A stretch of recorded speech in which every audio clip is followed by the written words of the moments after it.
본문 말씀, 오늘 주시는 말씀 사사기 계속해서 우리 같이 보는데요. 오늘은 사사기 17장이에요.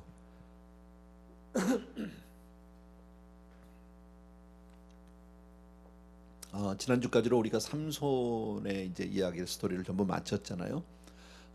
사사는 삼손이 마지막 사사예요. 그래서 17장부터는 더 이상 사사가 나오지 않아요. 그래서 어떤 분은 17장부터는 사사기의 부록이다 뭐 이렇게 얘기하시는 분도 있어요. 부록과 같은 말씀이다. 그런데 오늘 이제 17장만 보겠지만 17장과 18장은 사실은 연결해서 하나인데 17장과 18장을 보게 되면 거기 나오는 모든 사람들의 신앙이 다 잘못되어 있음을 볼 수 있어요. 우리가 이제 앞으로 살피겠지만은요, 거기 나오는 등장인물이 미가라고 하는 사람이 나오고요, 미가의 어머니가 있어요. 그리고 레위 청년이 있고, 그 다음에 이제 18장에 가면은 또 단지파가 나오고 이렇게 나오는데, 이 모든 사람의 신앙이 다 망가져 있어요. 다 잘못되어 있어요. 무엇을 생각할 수 있습니까? 우리가 아직 본문을 보지 않아서 여러분 그저 들으시면서 이렇게 거기 등장하는 17장과 18장 삼손 이후의 모든 사람들의 각 분야에 있는 사람들의 신앙의 모습이 다 잘못되어 있다, 이 말은 이스라엘 전체적으로 신앙 교육을 제대로 못했다는 겁니다. 자녀들에게 신앙을 바로 가르치지 못했다는 거예요. 또 본인들도 신앙을 그저 엉터리로 하고 있었다라는 거죠. 그래서 제가 오늘 제목을 이렇게 제멋대로 신앙 이렇게 썼어요. 제멋대로. 나름 신앙한다고 생각하는데 전부 지멋대로인 거죠. 하나님의 뜻과는 전혀 상관없는 그런 모습을 볼 수 있어요. 그러니까 이제껏 사사들이 쭉 나왔는 등장을 했는데, 사사를 보면 사사들이 있는 동안은 이스라엘이 평안하다가 또 사사가 떠나고 죽고 나면 그 다음에 또 다시 패역하는 모습, 또 그리고 이제 뭐 울부짖고 회개하고 그러면 하나님이 또 사사를 세워주셔서 이스라엘 민족을 구원해 주시는 그런 모습이 반복되어 왔잖아요. 그러니까 강력한 영적 지도자가 있을 때는 그래도 모든 질서가 개인적으로나 가정적으로나 사회적으로, 이 모든 교회적으로 모든 것이 그래도 그나마 돌아가고 있었다는 거예요. 그런데 이제 영적 지도자가 사라지고 나니까 이제는 모든 분야가 다 혼란에 빠지게 된 이야기이다. 이런 것들을 우리가 생각해 볼 수 있어요. 그러니까 가정이나 교회나 모든 면에서 이 영적 지도자의 역할은 상당히 중요하다. 가정에서 특별히 정말 우리 가장들, 우리 부모님들, 아버지, 어머니 특별히 중요하다라는 거예요. 그래서 얼마나 영적으로 바로 서 있느냐에 따라서 그 가정이 정말 영적 혼란에 빠지지 않을 수도 있고 하나님의 축복과 보호하심을 받을 수도 있는 줄로 믿습니다. 먼저 우리 17장 말씀을 우리 같이 볼 텐데요. 1절부터 4절입니다. 잠깐만요. 제가 17장 1절에서부터 4절 말씀을 제가 읽을 테니까 여러분은 눈으로 함께 봐주시면 되겠습니다. 에브라임 산지에 미가라 이름하는 사람이 있더니 그의 어머니에게 이르되 어머니께서 은 1,100을 잃어버리셨으므로 저주하시고 내 귀에도 말씀하셨더니 보소서 그 은이 내게 있나이다. 내가 그것을 가졌나이다 하니 그의 어머니가 이르되 내 아들이 여호와께 복받기를 원하노라 하니라. 미가가 은 1,100을 그의 어머니에게 도로 주매 그의 어머니가 이르되 내가 내 아들을 위하여 한 신상을 새기며 한 신상을 부어 만들기 위해 내 손에서 이 은을 여호와께 거룩히 드리노라. 그러므로 내가 이제 이 은을 내게 도로 주리라. 미가가 그 은을 그의 어머니에게 도로 주었으므로 어머니가 그 은 200을 가져다가 은장색에게 주어 한 신상을 새기고 한 신상을 부어 만들었더니 그 신상이 미가의 집에 있더라. 뭐 내용을 쭉 읽었는데 내용은 어려운 내용은 아닙니다. 아주 쉽습니다. 미가라는 사람이 있고 그 어머니가 등장을 하게 되죠. 먼저요. 근데 이 미가의 어머니, 글쎄요, 요즘으로 말하면 뭐 권사님쯤 될 것 같아요. 분명히 막 권사님이셨을 것 같습니다. 요즘으로 말한다면 뭐 직분이 나와 있진 않지만요. 이 미가의 어머니는 근데 상당한 재력가였던 것 같아요. 근데 그 아들 미가가 어머니 돈 재산 중에 일부를 좀 훔쳤어요. 참 이거 안 되는 일이죠. 그죠? 도덕적으로 얼마나, 영적으로 얼마나 타락했는지를 볼 수 있는 거예요. 영적 타락은 도덕적 타락으로 바로 이어집니다. 어머니의 돈을 훔쳤는데 얼마를 훔쳤느냐? 은 1,100, 1,100 은을 훔쳤어요. 참 많은 돈입니다. 이 내용을 우리가 이 돈이 얼마나 되는지를 뭐 우리가 꼭 정확하게는 모르겠지만 오늘 나중에 나오는 그 본문의 10절을 통해서 보게 되면은요, 그 당시 목회자의 사례비 1년 사례비가 은열이었었어요. 그러면은 그냥 대강 1년에 그저 대강 잡습니다. 1년에 한 5만 불이라고 한번 따져 봅시다. 연봉 5만 불. 뭐 너무 작지만 5만 불이라고 따졌을 때 1,100을 훔쳤다면 은 1,100은 요즘 돈으로 우리가 환산을 한다면 약 500에서 600만 달러 정도 되는 돈이죠. 6 million 달러 정도, maybe more. 그 이상이 될 수도 있는 그런 많은 돈을 훔쳤습니다. 그런데 이제 어머니가 돈을 잃어버리고 나니까 누가 훔쳐갔는지, 훔쳤다는 얘기는 어머니 몰래 가져간 거 아닙니까? 그러니까 어머니는 그 많은 돈을 잃어버리고 난 다음에 어느 놈인지 몰라도 이 돈을 가져간 놈은 저주를 받을지어다, 이렇게 막 저주를 퍼부었어요. 그 이야기를 들었어요. 미가가 듣고 나니까 겁이 덜커덕 났어요.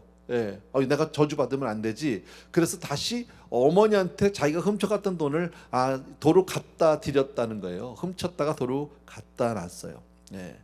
그랬더니 이 어머니가 어쩔 줄을 모르는 거예요. 너무 좋아서 돈이 왔다고. 그리고 아들을 오히려 축복을 해줍니다.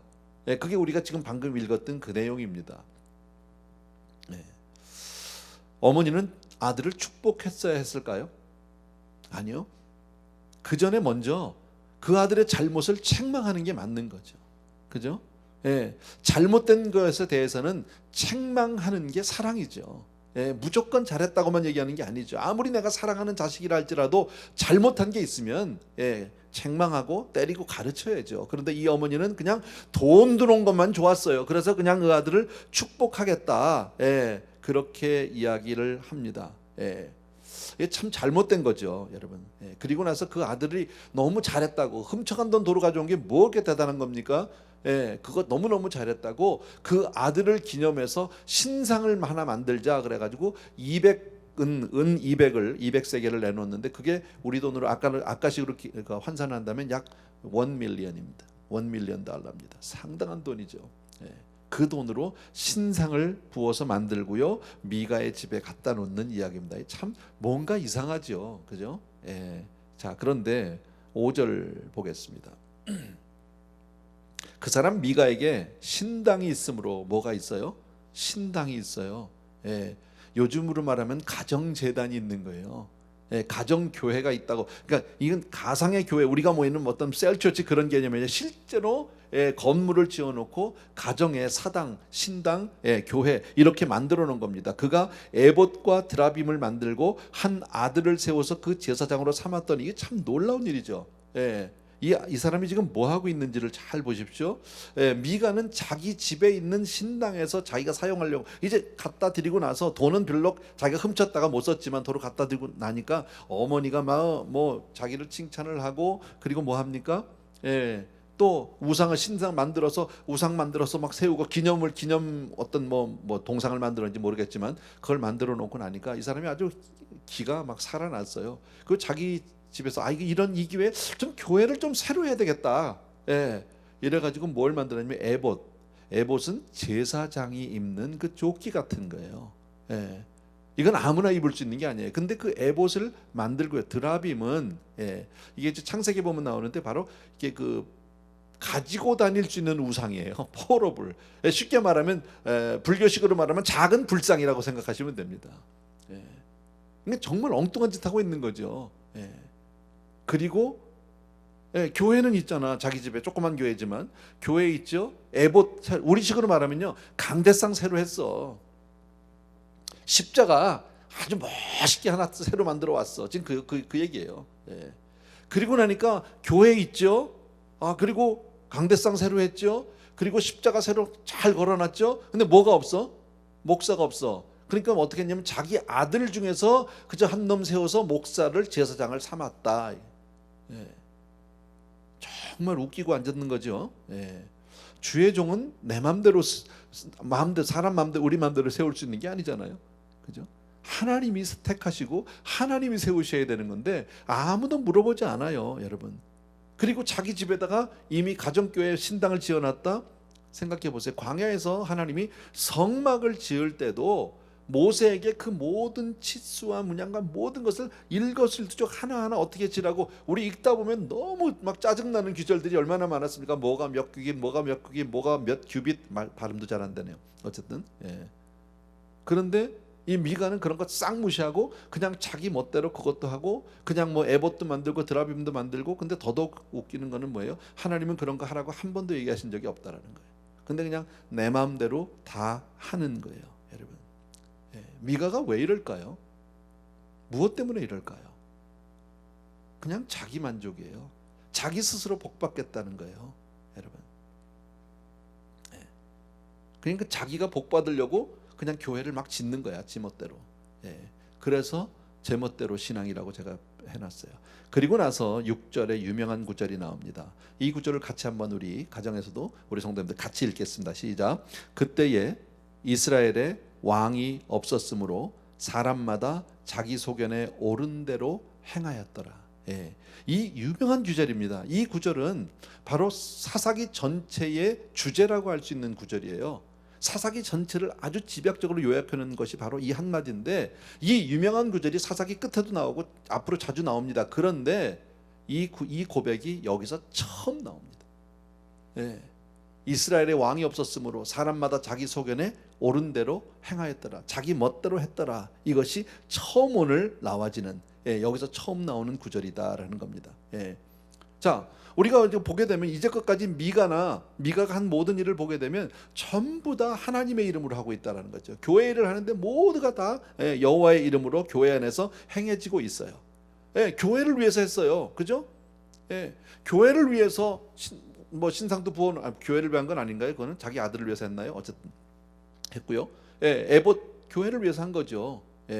말씀드린 드라빔 교회를 위해서 한 거죠. 제사장을 세운 것 교회를 위해서 한 거죠. 다 모든 것을요. 하나님 위해서 한다고 한 겁니다. 그런데 보면 성경은 뭐라고요? 그때 왕이 없었다라고 얘기합니다. 이스라엘에 왕이 없었다. 그때 하나님은 계시지 않았다. 또 다른 얘기는 그때 영적인 지도자는 아예 없었다. 이렇게도 볼 수 있습니다. 저는 이 구절을 보면서 이런 생각을 해봤습니다. 목회자, 우리 성도님들한테는 조금 거리가 있을 수 있는데, 어쨌든 목회자들의 입장에서 이 구절을 한번 보니까 이래요. 사실 영적으로 우리가 신앙생활하면서 영적으로 가장 해이해지기 쉬운 사람 중에 하나가 목회자들이에요. 교회에서 일하는 사람들, 기독교 종교기관에서 섬기고 봉사하는 사람들이 가장 영적으로 해이해지기가 쉽다라는 겁니다. 왜요? 항상 목회활동을 하고 있어요. 뭔가 영적인 일에 자기 삶을 드리고 있기 때문에 자기의 영적 상태는 괜찮다고 착각할 수 있어요. 난 맨날 교회 가니까, 나 매일 교회 안에 있으니까. 여러분, 더더욱이나 무서운 것은요, 저도 목회를 지금 30년 이상 하고 있는데, 목회를 하다 보니까 목회 활동이요, 성령 안 충만해도 할 수 있어요. 성령 충만해야만 되는 게 아니더라고. 안 충만할 때도 할 수 있어요. 겉으로 얼마든지요. 그게 더 무서운 거죠. 그래서 목회 활동은 열심히 하는데 집회도 다니고 부흥회도 하고 그냥 세미나도 하고 다 합니다. 선교도 다니고 다 하는데 문제는 뭡니까? 본인의 영적 상태가 바르지 못할 수가 얼마든지 있다라는 거예요. 미가 같이 다 교회 위해서 했잖아. 이 사람이 지금 어디 가서 무슨 좋은 자동차 사가지고 온 겁니까? 자기 무슨 컨도 하나 더 산 겁니까? 어디 여행을 갔다 온 겁니까? 그 많은 것 가지고 자기 물질 들여가면서 자기 시간 써가면서 그렇게 한 거예요. 다 교회를 위해서 한 거예요. 십자가도 만들고 강대상도 만들고 자기 아들 중에 하나를 헌신시켜서 목사도 만들고 다 했잖아, 여러분. 그리고 나는 영적으로 바르다고 착각할 수 있어요, 여러분. 그래서 특별히 교회 지도자들이 우리 주의해야 될 것이 바로 뭐냐면요, 사역이나 목회보다 더 중요한 것은 나의 영성 관리예요. 선교사님들이요, 여러분, 선교사님들이 가장 어려운 일이요, 가서 사역이 아니면, 물론 다른 나라에 가서 다른 문화 속에서 다른 민족, 언어도 통하지 않는 곳에 가서 적응하고 그들에게 복음을 전한다는 게 쉬운 일은 아니지만, 그 모든 것보다 가장 힘든 일은요, 선교사님들 본인 자신의 영성 관리예요. 영적 관리예요. 자칫 잘못하면요, 여러분, 제가 전에도 말씀드렸지만 전 선교지에서 정말 좀 잘못된 선교사님들 종종 봤어요. 예, 정말 안타까운 분들을 봤어요. 근데 그분들이 처음부터 그랬을까요? 여러분, 적어도 선교지에 헌신하고 나갔던 사람이면 처음에는 그렇지 않아요. 불타는 마음이 있었어요. 자기 인생을 헌신한 사람들입니다. 예. 그렇게 해서 갔는데 나도 모르는 사이에 조금씩 무너지기 시작한 거죠. 그리고 누가 자기를 관리할 사람이 없는 거예요. 자기가 모든 목회자들 똑같다는 거죠. 이게 정말 우리들이 생각해야 될 문제가 아닌가, 저는 이제 목회자 입장에서 그런 생각을 해봤습니다. 그 다음에 7절부터 12절 말씀을 제가 읽겠습니다. 유다 가족에 속한 유다 베들레헴에 한 청년이 있었으니 그는 레위인으로서 거기서 거류하였더라. 그 사람이 거주할 곳을 찾고자 하여 그 성읍 유다 베들레헴을 떠나 가다가 에브라임 산지로 가서 미가의 집에 이르매 미가가 그에게 묻되 너는 어디서부터 오느냐 하니 그가 이르되 나는 유다 베들레헴에 레위인으로서 거류할 곳을 찾으러 가노라 하는지라. 미가가 그에게 이르되 내가 나와 함께 거주하며 나를 위하여 아버지와 제사장이 되라. 내가 해마다 은열과 의복 한 벌과 먹을 것을 주리라 함으로 그 레위인이 들어갔더라. 그 레위인이 그 사람과 함께 거주하기를 만족하게 생각했으니 이는 그 청년이 미가의 아들 중 하나 같이 됨이라. 미가가 그 레위인을 거룩하게 구별하며 그 청년이 미가의 제사장이 되어 그 집에 있었더라.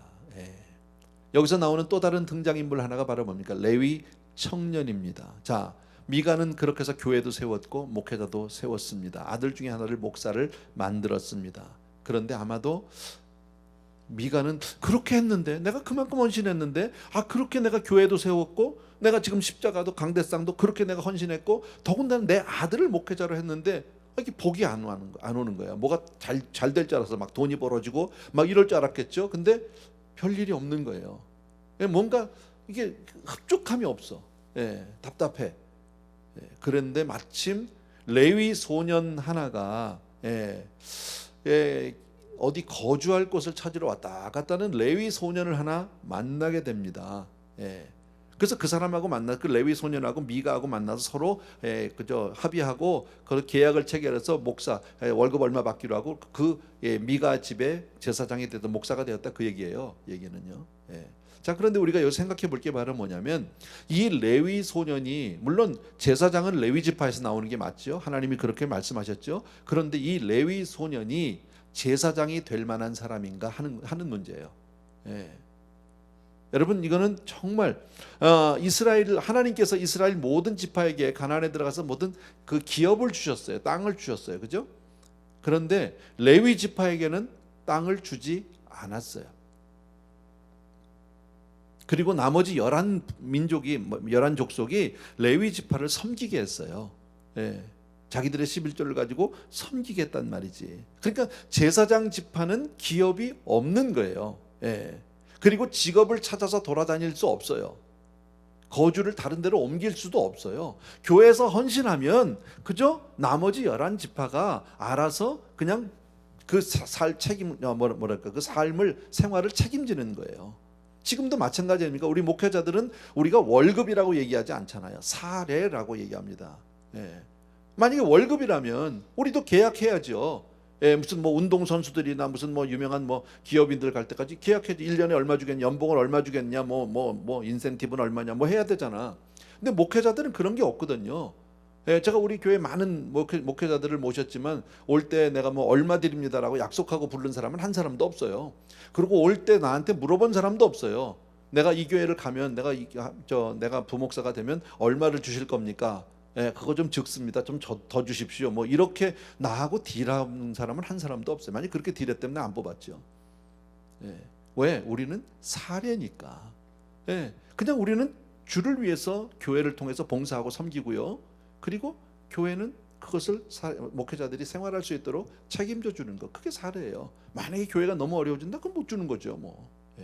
못 받는 거죠. 감사하게도 우리 한 번도 걸른 적이 없어요. 정말 감사한데, 하나님의 은혜가. 자, 이런 거예요.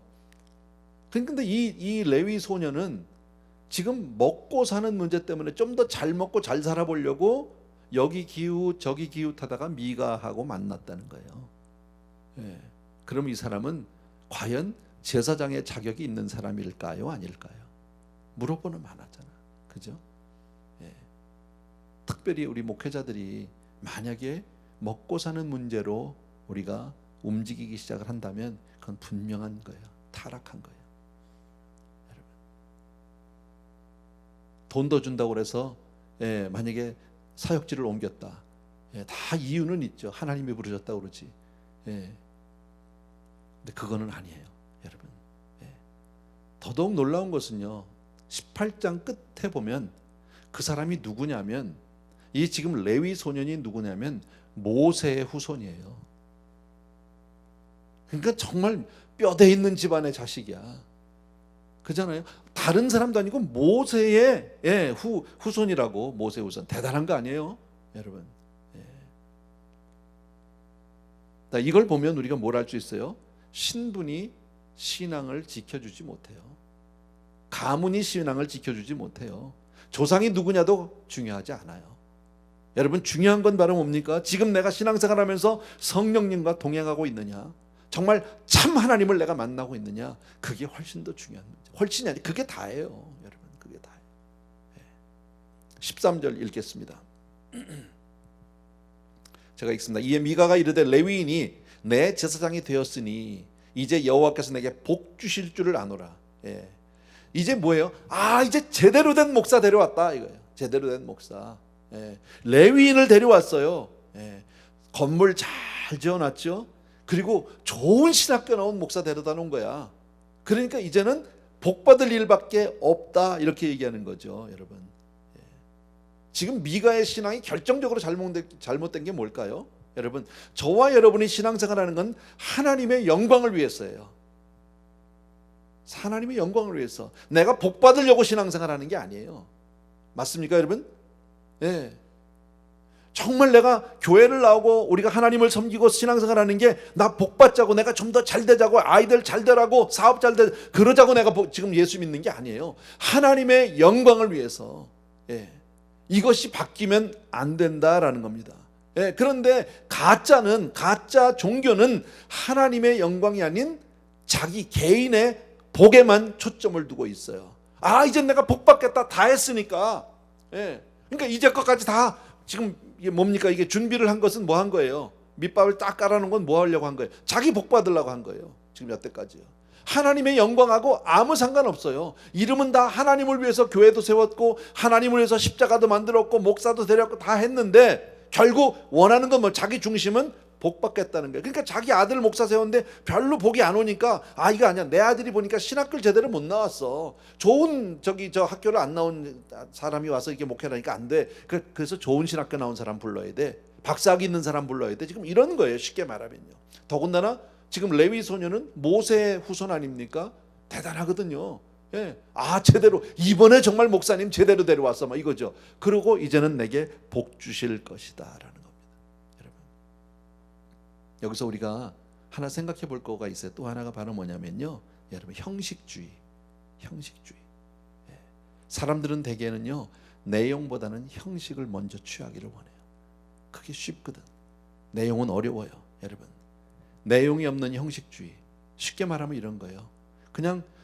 내가 그냥 교회 갔다 왔으니까, 주일에 교회만 왔다 갔다 했으니까, 내가 교회를 그래도 오래 다녔으니까, 몇 대째 다녔으니까, 뭐 이런 거 있잖아요. 그게 나쁜 건 아니에요. 교회 오래 다니는 게 나쁜 건 아니지만 그것만 믿고 있으면, 내가 교회 오래 다닌 경력을 믿고 있거나 교회를 다녀온 그 행위 자체에 의미를 둔다면 이거는 형식주의예요. 알맹이가 없어요. 교회를 왔다 가는 게 중요한 게 아니라 내가 오늘도 그 안에서 내가 하나님을 만났느냐, 하나님의 음성을 들었느냐, 그 말씀을 듣고 내가 그대로 순종하느냐, 이 문제죠. 개업 예배. 여러분, 개업 예배만 드리면 잘 되는 겁니까? 생각해 보십시오. 저도 개업 예배 정말 많이 드렸습니다. 우리 성도님들 가서. 근데 솔직히 저도 부담이 좀 됩니다. 왜? 내가 개업 예배를 드리고 나면 좀 비즈니스가 잘 돼야 되잖아. 그랬으면 좋겠어. 근데 그렇지가 않아요. 뭐 안 된다는 뜻도 아니에요. 근데 개업 예배 진짜 의미는 뭘까요? 목사가 가서 복을 빌어줄 수 있어요. 근데 정말 중요한 건 뭡니까? 새로운 일, 새로운 사업을 시작하면서 하나님 앞에 내가 고백합니다. 내가 더욱더 믿음으로 살겠습니다. 내가 더욱더 하나님의 뜻을 쫓아서 삶을 살겠습니다. 하나님의 뜻대로 내 이 비즈니스를 하겠습니다. 정말 이웃을 내 형제와 같이 그렇게 섬기겠습니다. 이 사업을 통해서 내가 하나님을 멀리하는 게 아니라 더욱 하나님을 가까이 가서 하나님께로 내 삶 전체를 드리기를 원합니다. 이게 고백이에요, 사실은요.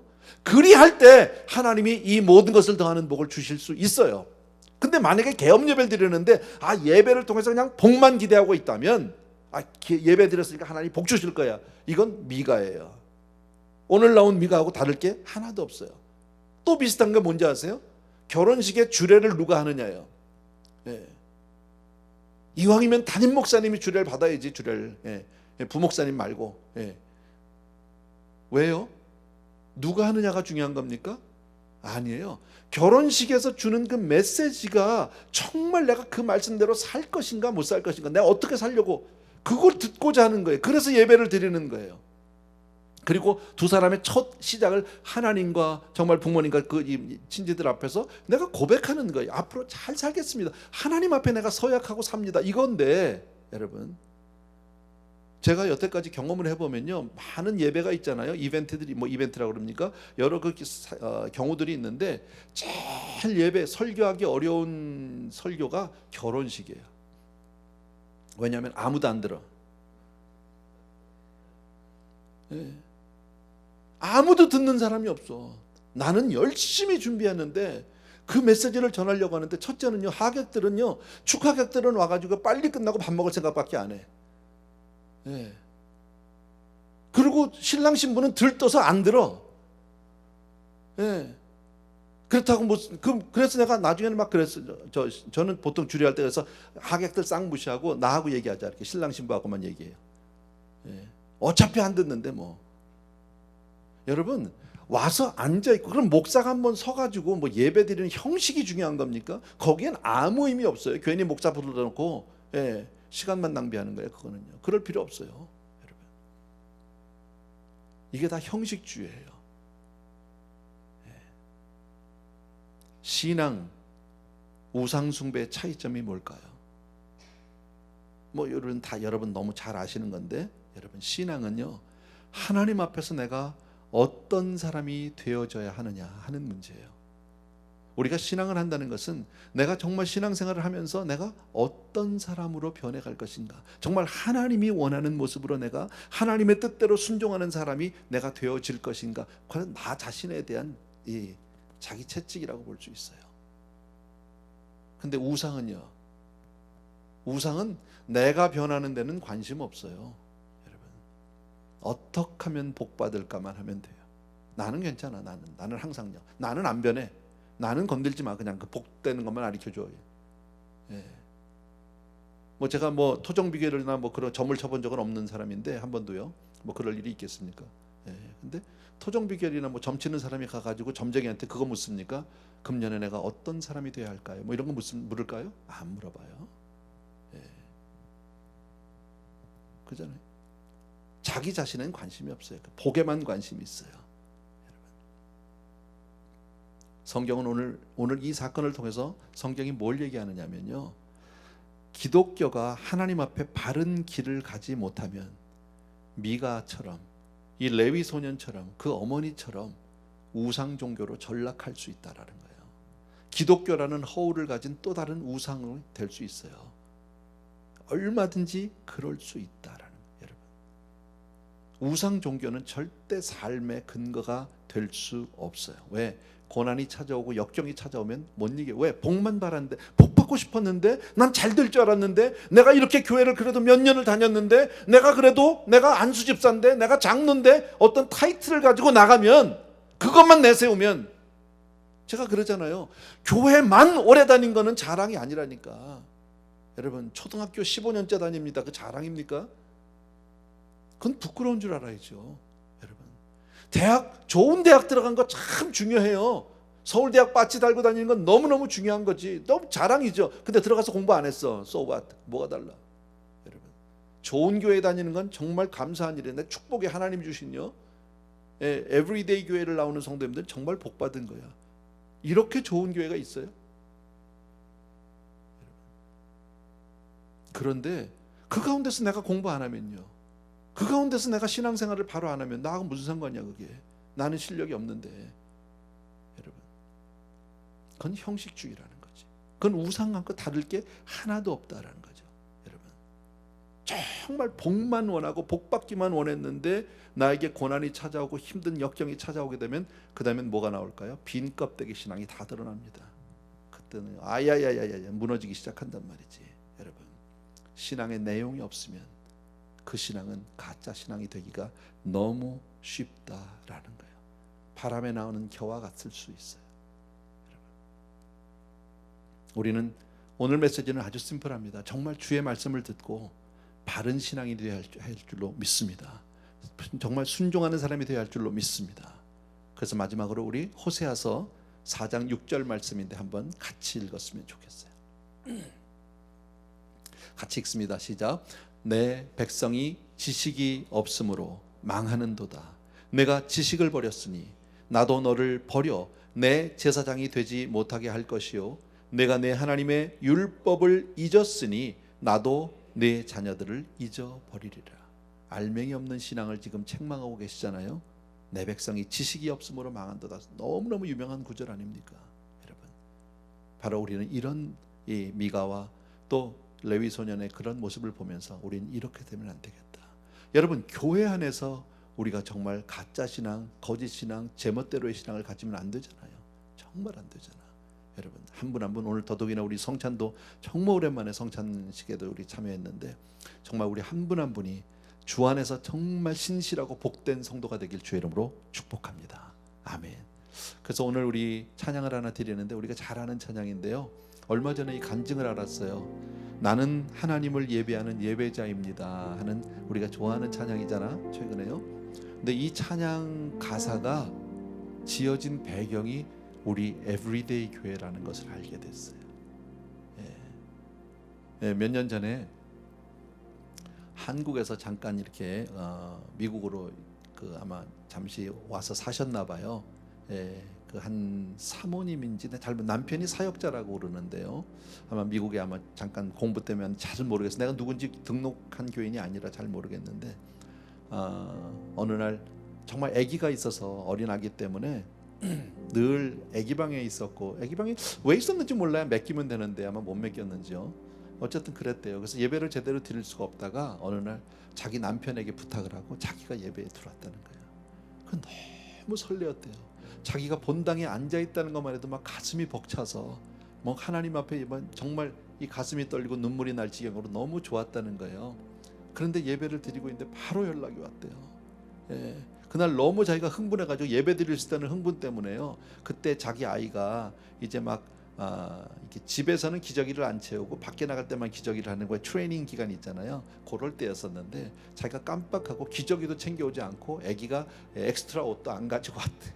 근데 아기가 뒤에서 아빠가 보고 있었는데 오줌을 싼 거예요, 바지에다가. 그러니까 이제 이 남자들은 이게 해결이 안 되잖아. 여자들 같으면 어떻게 할 텐데. 그러니까 막 자기 아내를 또 불러서 그날 예배를 그렇게 드리고 싶었는데 못 드려서 망쳤다는 거예요. 너무 화가 나서 속상하고, 그래서 하나님 앞에 투정을 했답니다. 하나님, 내가 다른 것도 아니고 예배 한번 잘 드리겠다는데 이런 것도 안 도와주시냐고 막 그러다가, 그러면서 쓰게 된 가사가 바로 이 가사랍니다. 그런 그 간증을 아마 그분이 그 송세라 자매 사모님인지 자매인지 뭐 잘 모르겠는데 어쨌든 그분이 그런 그 글을 올려놨대요, 인터넷에서. 그것을 누가 찾아서 지난주에 알게 됐어요. 어쨌든 우리 나는 하나님을 예배하는 예배자, 바른 예배자가 되길 주의 이름으로 축원합니다. 같이 한번 우리 기도하겠습니다. 나는 하나님을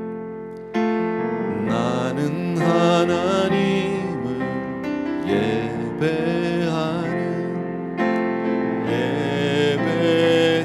예배자입니다. 내가 서 있는 어디서나 하나님을 예배합니다.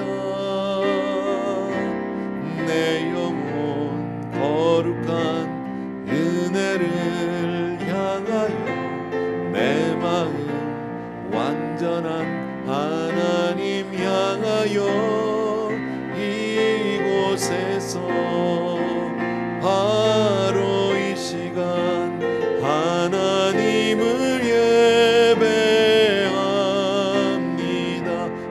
다시 한번 나는 하나님을 예배하는 예배자입니다. 내가 서 있는 곳 어디서나 하나님을 예배합니다. 내 영혼 거룩한 은혜를 향하여 내 마음 완전한 하나님 향하여 이곳에서 바로 이 시간 하나님을 예배합니다. 아멘, 아멘. 이 시간 우리 잠시 기도하겠습니다. 오늘 말씀을 너무 심플한 이야기인데요, 정말 나는 혹시 내 마음대로 내 멋대로 신앙하는 사람은 아닌지 한번 살펴봤으면 좋겠고요, 정말 하나님 앞에 늘 신실한 사람으로, 순전한 사람으로, 주의 말씀을 따라서 늘 순종하는 사람으로 하나님 그렇게 살기를 원합니다 하는 마음으로 그렇게 도와주옵소서. 잠시 기도하겠습니다. 사랑하는 아버지, 귀한 성도님들과 함께 이 시간 기도합니다. 정말 아버지의 영적 지도자가 없을 때 얼마나 아버지 우리의 신앙들이 쉽게 무너지고 아버지 하나님 정말 아버지 이렇게 망가지게 되는지 우리 다시 한번 생각해 봅니다. 나의 사랑하는 내 아버지 하나님, 능력의 우리 아버지 하나님, 주님께서 우리 사랑을 성령께 기억해 주시기 원하고 오늘도 주여 주님 앞에 또 한번 믿음을 결단합니다. 미가와 같은 사람이 되지 않기를 원합니다. 사랑하는 내 아버지 레위 소년과 같은 그런 사람이 되지 않기를 원합니다. 사랑하는 내 미가의 어머니와 같은 그런 신앙 상태가 되지 않기를 원합니다. 오늘 말씀을 통해서 우리들 다시 한번 말씀을 쫓아서 늘 순종하고 하나님 앞에 내가 아버지의 우상으로 나가는 사람이 아닌, 형식주의가 아닌 정말 참된 바른 신앙으로 서는 우리 사랑하는 성도님들 다 되어줄 수 있도록 은혜를 베풀어 주시기를 원합니다. 항상 내 자신을 자기 성찰을 하고 돌아보게 하여 주시옵소서. 내 스스로 속지 않게 도와주시기 원합니다. 사랑하는 내 아버지 하나님, 어느 곳에 있든지 하나님을 예배하는 예배자로 서게 도와주시기 원하고 하나님을 기쁘시게 하는 믿음의 사람으로 그렇게 설 수 있도록 주님 축복하여 주시옵소서. 감사합니다. 예수님 이름으로 기도합니다. 우리 자리에서 조용히 일어나셔서 다시 한번 합시다. 나는 하나님을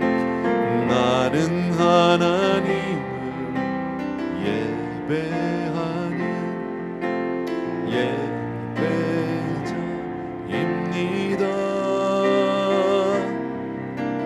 내가 서 있는 어디서나 하나님을 예배합니다.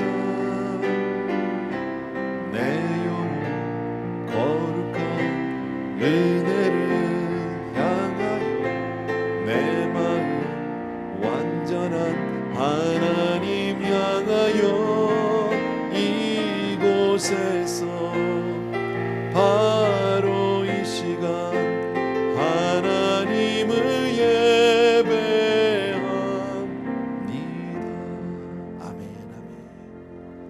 사랑하는 우리 아버지 하나님, 오늘 또 한 번 우리가 마음을 다짐합니다.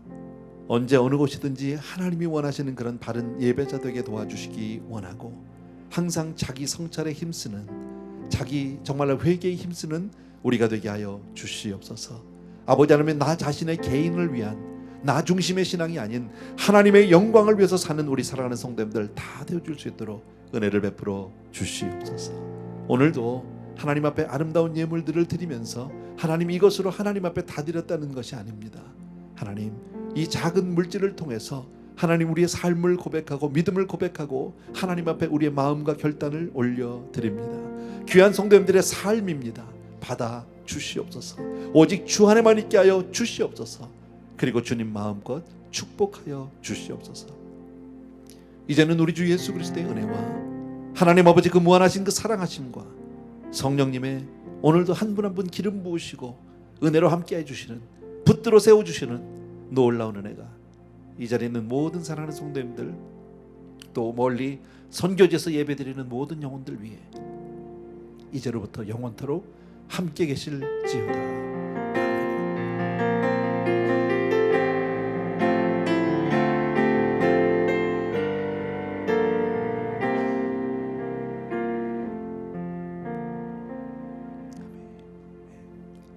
감사합니다. 예배 잘 드렸고요. 오늘도 복된 하루 되시길 바랍니다.